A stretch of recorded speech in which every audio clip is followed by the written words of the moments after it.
미술로 배우는 신학 세 번째 시간입니다.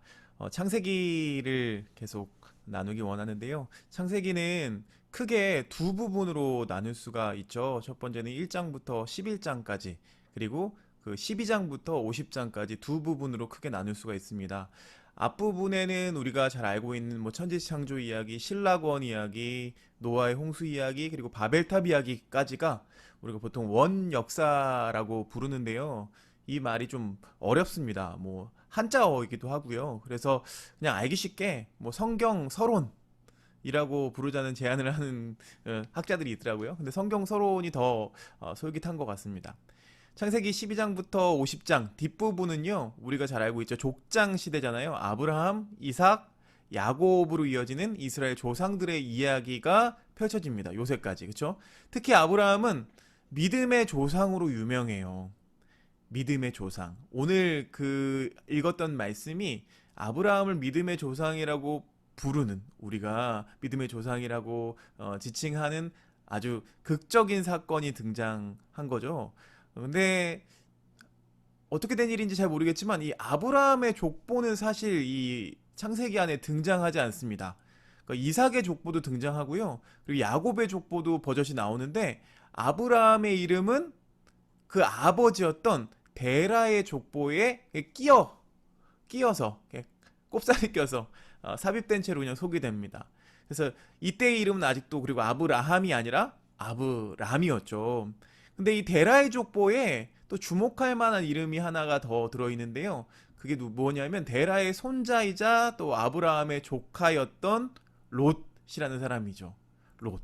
이 롯은, 이 아브라함의 조카인 롯은 아버지를 일찍 여였어요.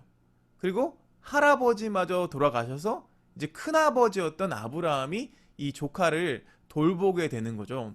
창세기 저자가 이 롯이라는 사람을 언급하는 이유가, 이 롯과 아브라함, 이 두 사람의 인생을 번갈아서 보여주는 어떤 교차 편집을 통해서 독자로 하여금 믿음 안에서 산다는 게 무엇인지를 깨닫게 해주는 것입니다. 롯이라는 인물이 생각보다 굉장히 중요한 인물이라는 거예요. 이 데라 가문은요, 원래 갈대아 우르에서 살고 있었습니다. 갈대아 우르. 이 갈대아 우르는요, 유프라테스 강과 티그리스 강이 같이 만나는 삼각주 사이에 위치해서, 그 삼각주는 굉장히 토지가 비옥하잖아요. 페르시아만 또 끼고 있었기 때문에 무역도 활발했습니다. 그래서 우르라는 도시가 그때는 가장 번영한 도시였고요. 메소포타미아의 수메르 문명의 중심지였습니다. 그래서 지금도 여전히, 지금 사진 보시면 지구라트라는 신전 유적이 남아 있는데요. 그때 우르의 수호신이자 최고신인 난나가 봉안되어 있는 곳이기도 합니다. 아브라함은 데라의 맏아들이었죠. 히브리어로 아브는요, 아버지, 그리고 람은 높다는 뜻입니다. 그리고 아브람의 아내였던 사라가 되기 전에 사레는 공주 또는 귀부인을 가리키죠.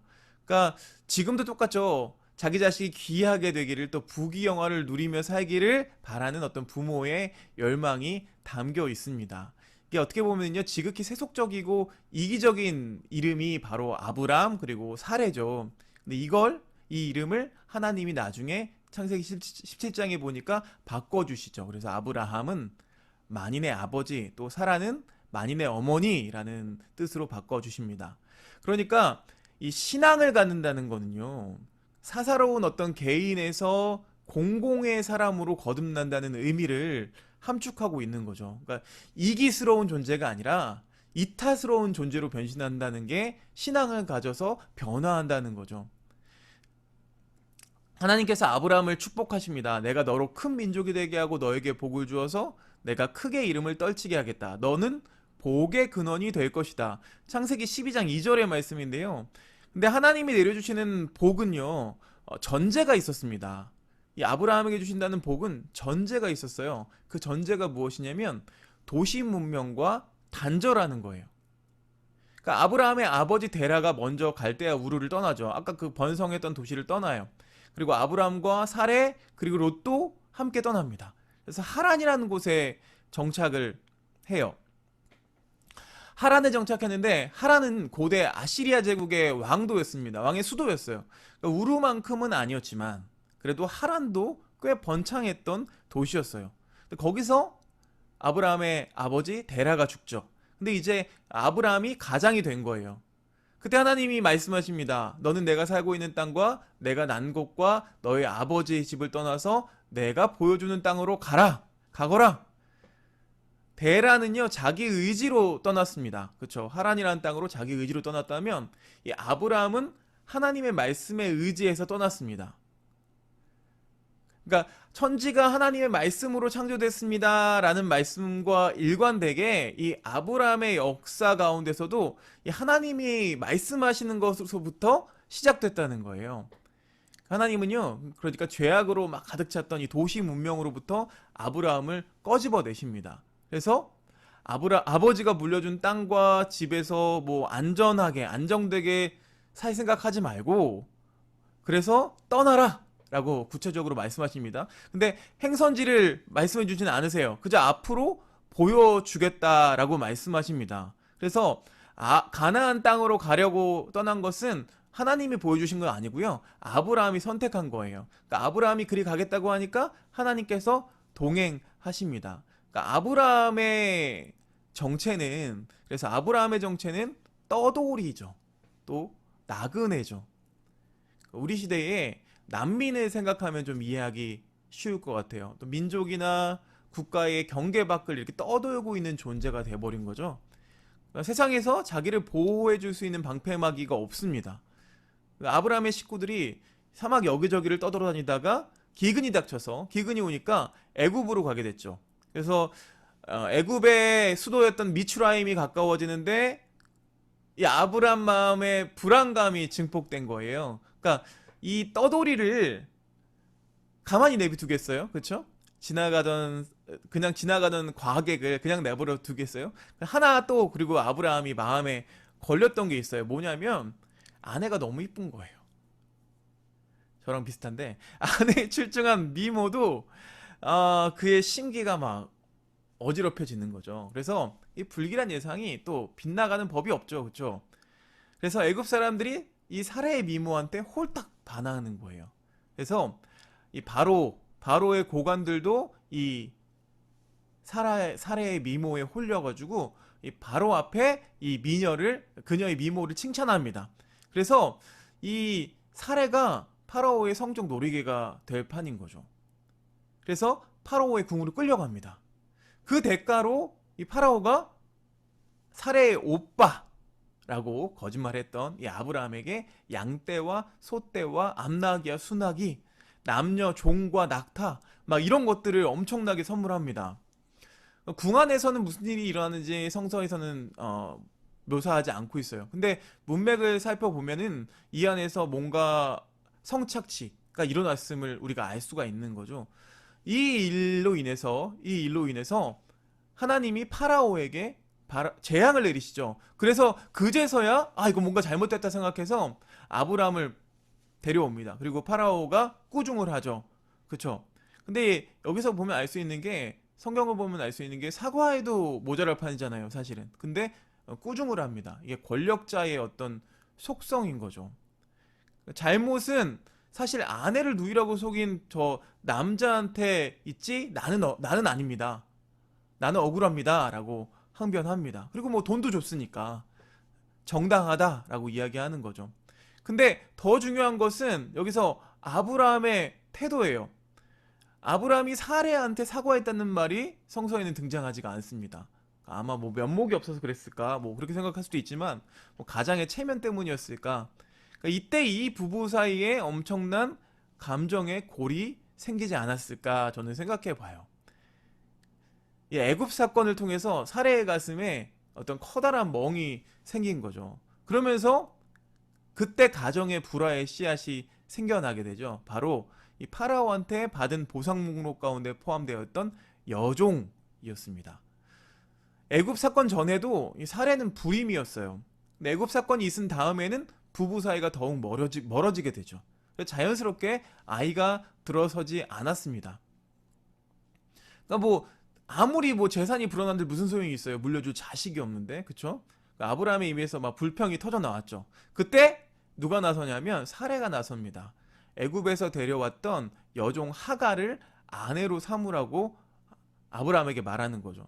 주님께서 나에게 아이를 갖지 못하게 하셨으니까 당신은 나의 여종과 동침하십시오. 어떤 불안한 심리에서 나온 차선책인 거죠. 이때가 언제였냐면 하란을 떠나온 지 10년이 되었던 때예요. 그래서 아브라함은 나이가 85세고 자기는 나이가 75세인 거죠. 근데 하나님은 응답해주지 않으신 거예요. 약속에 대한 응답을 해주지 않으신 거예요. 그래서 아브라함이 이런 얘기를 듣고 사라의 마음을 좀 헤아려 가지고 하나님의 약속을 우리 더 기다려 봅시다 라고 위로하면서 달래주면 좋겠지만 전혀 그렇게 하지 않죠. 아브라함이 사라의 말을 따릅니다. 그래서 젊은 여종 하갈과 동침하게 되죠. 자, 이 그림은요, 네덜란드 화가 아드리안 반 데르베르프의 그림인데요. 이 아브라함에게 하갈을 소개하는 사라의 모습을 그린 거예요. 근데 이 복잡 미묘한 심정이 잘 드러나 있어요. 아브라함과 대등한 위치에서 아브라함에게 말하고 있는 여인이 사레입니다. 한때는 문 남성의 추파를 다 받을 만큼 젊고 아름다웠던 그녀가 어느새 노인이 됐죠. 근데 반면에 그 아래에 있는 하갈이라는 여인은 굉장히 관능적으로 묘사했어요. 두 사람보다 아래 위치에서 고개를 살짝 숙인 모습이 차마 주인의 명령을 거역할 수 없는 어떤 자신의 처지를 받아들이는 눈치입니다. 세 사람 중에 옷을 갖춰 입은 건 사례밖에 없죠.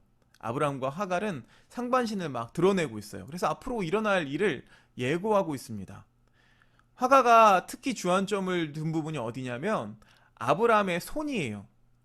오른손으로는 거부의 의사를 표현하고 있어요. 그래서 믿음의 조상 같죠. 근데 왼손은 이미 하갈의 어깨 위에 올라가 있죠.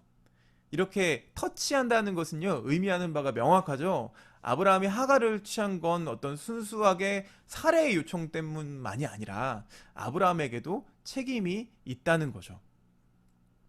자, 이에 반해서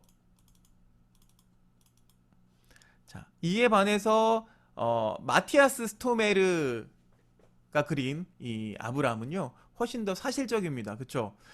방금 봤던 그림은요, 바로크 시대라서 그런지 모르겠지만 굉장히 아브라함을 근육질로 그렸는데 이 부분은 육체미가 돋아 보이지 않습니다. 자, 이 그림에서는 오히려 사례의 적극성이 강조되고 있죠.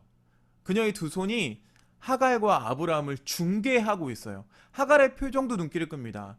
두 노인이 체념한 듯한 얼굴과 달리 이 하갈은 이 눈 안에 놀람, 두려움, 당혹감 이런 복잡 미묘한 감정이 녹아 있어요. 하갈의 몸에 두른 붉은색 옷이 서양 종교화에서는 주로 성모 마리아를 상징합니다. 그렇기 때문에 이 그림의 해석은 여러 갈래로 나눠질 수가 있을 것 같아요. 더 풍성해질 수가 있을 것 같아요. 자, 드디어 오늘 하이라이트이죠. 아브라함이 아브라함으로 또 사레가 사라로 이름이 바뀐 뒤에 누가 태어나냐면 이삭이 태어나죠. 부부의 나이가 각각 100살 또 90살 되던 때의 일이었습니다. 그리고 또 세월이 흘러서 그 일이 일어나고야 말았습니다. 뭐냐면 하나님이 이삭을 바치라고 명령하신 거죠. 너의 아들 내 사랑하는 외아들 이삭을 데리고 모리아 땅으로 가거라. 내가 너에게 일러준 산에서 그를 번제물로 바쳐라. 그냥 너의 아들이라고 표현하지도 않았어요. 내가 사랑하는 너의 외아들이라고 반복해서 강조하고 있습니다. 이삭이 태어난 뒤로 하나님이 뒷전으로 밀려난 거예요. 그렇죠? 우리가 자식을 낳고 나면은요, 자식 보느라고 하나님이 뒤로 밀려날 때가 많아요. 금쪽 같은 내 새끼죠. 그렇죠? 그래서 이삭이 삶의 전부가 돼버린 거예요. 그래서 하나님이 아브라함을 시험하십니다. 화가들이 이 장면을 앞다투어 그렸어요. 교회를 다녀본 사람이라면 아마 아브라함의 일대기 가운데서 이 장면이 가장 인상적이죠. 크리스천 대부분이 아브라함이 믿음의 조상이 된 이유가 이 아들을 바치라는 하나님의 명령에 순종했기 때문이라고 믿고 있습니다. 자기 믿음은 세지 않은데 아브라함은 대단하다라고 부러워하면서, 자, 먼저 보실 그림은요, 우리가 한번 본 적이 있는 까라바조의 그림입니다. 까라바조의 그 그림 보면은요, 뒤로 손이 묶인 채 공포에 질려서 정면을 바라보는 이삭의 표정, 이 표정이 압권이다. 그리고 아브라함의 왼손이 그의 목덜미를 내리 누르고 있어요. 오른손에는 칼을 들고 있는데 이삭의 목을 곧 딸 참이에요. 바로 그 순간 천사가 나타나서 제지합니다. 한 손가락으로 뒤에 숨어있는 양을 가리키면서 이삭을 놓아주라고 명령하죠. 루벤스의 그림은요, 훨씬 더 역동적입니다. 나무도 막 꿈틀거리고 있고, 이 막 그림이 캔버스 밖으로 막 튀어나올 것 같아요. 근데 루벤스라는 사람은요, 종교개혁을 이단으로 규정하고, 이 카톨릭 신자들이 일탈하지 않도록 종교 미술을 더 강화하라고 교황이 명령을 내렸어요. 그래서 반종교개혁 운동의 선봉에 서게 된 사람이 루벤스였습니다. 그러니까 이 루벤스는 이 철저하게 이 지시에 의해서 그림을 그린 거죠. 그러다 보니까 인간적인 요소는 굉장히 적고요. 신적인 권능이 더 강조되어 있는 것이 이 그림이 특징입니다. 이 그림도 뭐 아래서 위로 올려다 보는 것 같은 그림이죠. 그쵸? 그래서 이것도 천장화였기 때문에 그래요. 천장에 붙어 있던 그림이었기 때문에 그렇습니다. 근데 이 부분에서 조금 특별한 부분이 있다면 사회 분위기가 전보다는 좀 더 유연해져서 이삭의 눈을 흰 천으로 가린 점이 등장해요. 그래서 이삭이 겪어야 했던 불안과 공포를 좀 에둘러서 표현하고 싶었던 게 아닌가라는 생각이 들고요. 비슷한 천장화가 있습니다. 티치아노라는 사람인데요. 티치아노는 르네상스 절정기에 이탈리아 베네치아에서 활동하던 화가였습니다. 미켈란젤로랑 이렇게 비교되던 사람들이었어요. 그래서 이 작품을 보면요, 모든 등장인물의 옷자락이 막 바람에 나부끼는 어떤 긴박성을 보여주고 있고요. 아브라함은 왼손으로 이삭의 머리를 눌러서 오른손에 칼을 보지 못하도록 하고 있죠. 근데 번제단 위에 꿇어앉은 이삭이 어린아이로 표현된 점이 참 흥미로운 부분입니다. 자, 그 다음은요, 루벤스랑 경쟁 관계에 있었던 렘브란트. 아까는 루벤스는 반종교개혁, 근데 렘브란트는 종교개혁의 편에 서서 그림을 그렸던 사람입니다. 기억하시면 좋을 것 같아요. 이 렘브란트의 그림을 보면은요, 아브라함은 이삭의 두려움을 줄여주려고 하죠. 그래서 왼손으로 얼굴 전체를 가립니다. 그리고 칼을 높이 들어서 내려치려는 순간 하늘로부터 천사가 내려와서 아브라함의 손을 꽉 붙잡죠. 천사의 힘이 어찌나 강한지, 또 갑자기 예기치 못한 천사의 등장 때문에 아브라함이 놀랐는지 손에 있던 칼을 놓치고 맙니다. 그러니까 왜 안 그렇겠어요? 생각해 보시면 아들을 바치라고 할 때는 언제고 이제 와서 바치지 말라고 하니까 어느 쪽이 진정 하나님의 뜻인가 뭐 헷갈리면서, 그쵸? 당황해서 손에 있던 칼을 놓치게 된 거죠. 자, 이 렘브란트가 이 그림을 그린 게 1635년이었어요. 그러니까 그의 나이가 29살 때였어요. 그런데 렘브란트는 유독 이 같은 내용을 여러 해에 걸쳐서 반복해서 그립니다. 나이가 들어가면서 성경을 읽으면서 그 읽는 눈이 더 깊어지고 풍부해졌기 때문일 거예요. 그래서 10년이 지난 1645년에 동파나를 하나 새기는데요. 이 동파나에는 아브라함과 이삭의 대화를 담았습니다. 그러니까 이삭의 손에는 잘 안 보이시겠지만 동판하다 보니까 잘 안 보여요. 근데 아들 손에 쥐어진 장작 한 더미가 이제 곧 일어날 일을 암시하고 있는 거죠. 그래서 그 일에 대해서 아브라함이 열심히 설명하고 있습니다. 뭐 이건 하나님의 뜻이야, 뭐 이렇게 설명하는 것 같아요. 그리고 가슴을 부여잡은 오른손이 보이죠. 그러니까 내 뜻은 그게 아닌데 라고 이야기하고 있는 것 같아요. 근데 그 이후 또 10년 후에도 또 동파나를 새깁니다. 이 동파나는요, 천사가 뒤에서 아브라함을 부드럽게 감싸 안으면서 두 팔을 붙잡습니다. 이 아까 봤던 유아에서는 천사가 위에 있고 아브라함이 아래에 있었는데 이 동파나에서는 그런 위계감이 별로 없죠. 거리감이 별로 없습니다. 칼을 쥔 손이 왼손인 이유는 동파나의 특성상 종이에 찍으면은요, 역방향, 미러링이 되잖아요. 역방향으로 나온 걸 고려한 상황인 거죠. 그래서 이 작품에서는 이삭의 눈을 가린 아브라함의 손이 전혀 또 우악스럽지 않습니다. 그러니까 아버지의 손약에서 발버둥 치려는 그 이삭의 모습도 등장하지 않아요. 다소곳이 순종하는 자세로 묘사되어 있습니다. 그 이후에도 또 드로잉 작품도 있어요. 같은 해에 1655년에 그린 건데요. 드로잉은 뭐 그냥 단숨에 휘리릭 그리는 거죠. 뒷모습만 보이는 아브라함은 대머리에다가 구부정한 어떤 노인으로 묘사돼 있죠. 그리고 오른손에 든 칼은 벌써 이삭의 목에 닿아 있지만 전체적인 어떤 품새가 어정쩡해서 과연 이거 일을 제대로 치를 수 있을지 의문이 들 정도입니다. 하늘에 내려온 천사가 아브라함 머리 위에 손을 얹었는데 아브라함이 천사를 보지 못하죠. 과연 이 아브라함이 천사를 의식하지 못한다면 과연 이삭의 운명은 어찌 될 것인가? 이 장면을 그림으로 그린 작품이 참 많다는 것은 어찌 보면 이 그만큼 해석할 여지가 많다는 뜻이에요. 뭐 철학자들도 마찬가지로 이 본문에 관해서 다양한 썰을 풀어놓습니다. 성서는 굉장히 열린 책이죠. 우리도 이 해석에 참여하려고 지금 격려해 주고 계세요. 그래서 이 지평을 넓히기 위해서 잠시 성서 밖으로 나가볼까요? 유대교의 민간 전승에 따르면요, 이삭이 집으로 돌아와서 엄마 사라한테 이 모리아 산에서 있었던 일을 털어놓습니다. 그러니까 사라가 6번 비명을 지르더니 숨이 넘어갔다 라고 나와 있어요. 당연하죠. 그쵸? 남편에 대한 분노와 배신감이 얼마나 컸겠어요. 그래서 그 이후에요, 아브람과 사라는 떨어져서 살아요. 별거합니다. 거의 별거해요. 그런데 이삭은 누구랑 살았을까요? 당연히 사라랑 살았죠. 그래서 이삭이 마마보이가 될 수밖에 없었던 이유가 바로 거기에 있다고 해요. 아무튼 이 성경에서는 사라가 127세까지 살았다라고 보도하고 있어요. 헤브론에서 살다가 죽었죠. 그래서 이 소식을 듣고 아브라함이 브에세바에서 찾아왔다는 거예요. 따로 살았다는 거죠. 문상을 왔다는 뜻이에요. 아내가 죽었는데. 자, 아브라함이 이삭을 바치라는 하나님의 명령에 무조건 순종하기에 앞서서 사라랑 과연 상의했으면 어땠을까요? 사라 입장에서는 차라리 나를 죽여라 그러면서 반대했을 게 뻔하죠. 그쵸? 아니면 뭐 하나님께 솔직히 털어놓고 은총을 구했어도 됐을 일이에요.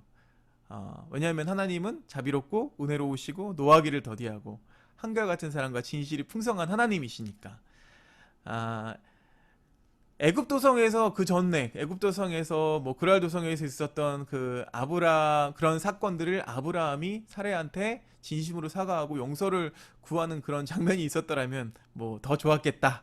뭐 만약에 그렇죠, 더 좋았겠다. 그러면 아마 하갈과 뭐 이스마엘 사건도 일어나지 않았을 거고 사라도 이 이삭을 병 쪽으로 집착하지 않았을 거니까 아브라함의 가족사가 굉장히 불행합니다. 그러니까 성경에서 뭐 아브라함이 우리가 믿음의 조상이라고 이야기하지만 그 이후에 등장하는 우리 족장들의 모습도 보면은요, 뭐 성공의 역사가 아니죠, 실패의 역사입니다. 이 가족사가 굉장히 불행해요. 그렇다고 해서 우리가 아브라함이 하나님께 복을 받은 사실까지 의심하면 안 되죠. 그렇죠? 절대로 의심하면 안 됩니다. 거꾸로 이 아브라함의 불행한 가족사는 우리가 복을 세속적으로 이해하는 우리의 어떤 기복신앙을 교정하는 역할도 할 수가 있어요. 그러니까 복을 받는다는 게 단순히 뭐 가정이 평안하고 아이들이 잘 되고 이런 게 아니라는 거죠. 하나님의 복은 그런 것이 아니라는 거죠. 그러니까 하나님이 주시는 복은 이기주의, 뭐 가족주의, 민족주의, 국가주의 이런 거랑은 무관하다는 거예요. 아브라함의 뿌리에서 이스마엘을 비롯한 수많은 이방 민족이 나오게 됐죠. 그렇죠? 그래서 이 땅에서 하나님을 믿는 우리도 아브라함의 자손이 될 수 있는 거죠. 그래서 될 수 있는 거죠. 그래서 온 천하 만물을 구원하기 위해서 또 당신의 외아들, 하나님의 외아들을 내어주는 사건도 이 사건을 통해서 우리가 볼 수 있는 거죠. 그러니까 사랑의 기본은 무엇이냐? 자신을 내어줌이죠. 아무것도 포기하거나 희생하지 않은 채 잔뜩 이렇게 움켜쥔 손으로 어떻게 타인의 손을 붙잡을 수가 있겠습니까? 우리가 여기서 알 수 있는 것은 이 아브라함의 소명을 우리가 알 수가 있는 거예요.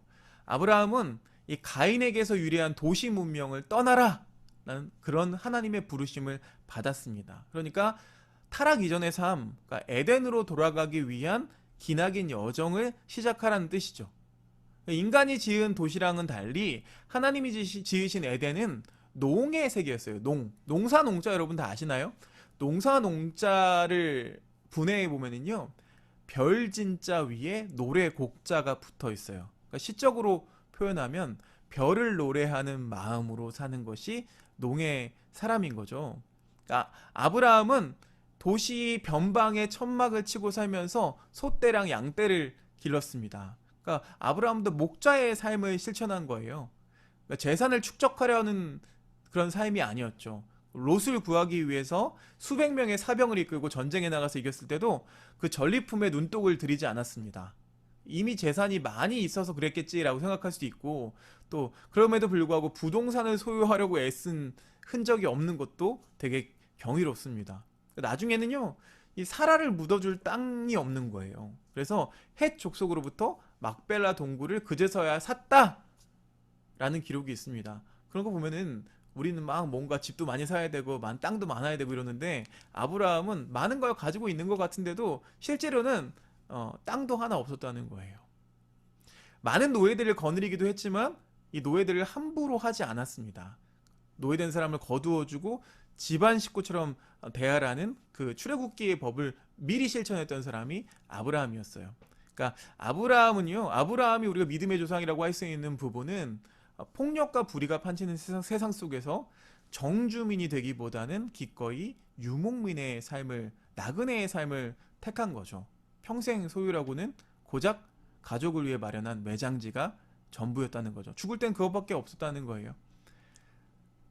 오늘 이 말씀을 통해서 아브라함이 왜 믿음의 조상인지, 뭐 이렇게 자식을 바쳤으니까 믿음의 조상이지, 그런 것보다는 아브라함이 나그네의 인생을 살았다는 거, 하나님이 말씀하신 것을 순종하면서 끝까지 나그네 인생을 살았다는 것을 다시 한번 우리가 조명하면서 생각해 보면서 마무리했으면 좋겠습니다. 마지막으로 그림 하나를 더 보여드릴게요.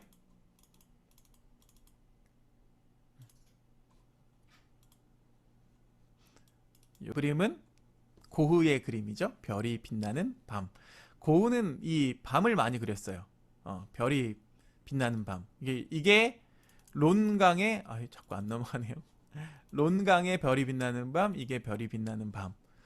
이런 그림을 잘 그렸어요. 그러니까 별과 같은 마음으로 고흐도 굉장히 가난하게, 스스로 자발적으로 가난하게 살았던 사람이었거든요. 이 렘브란트의 마음도 이 고흐의 화가의 마음들을 보면서 더 이 창세기가 하고자 하는 이야기를 더 알 수 있게 되는 것 같아서 저는 개인적으로 참 좋은 챕터였던 것 같습니다.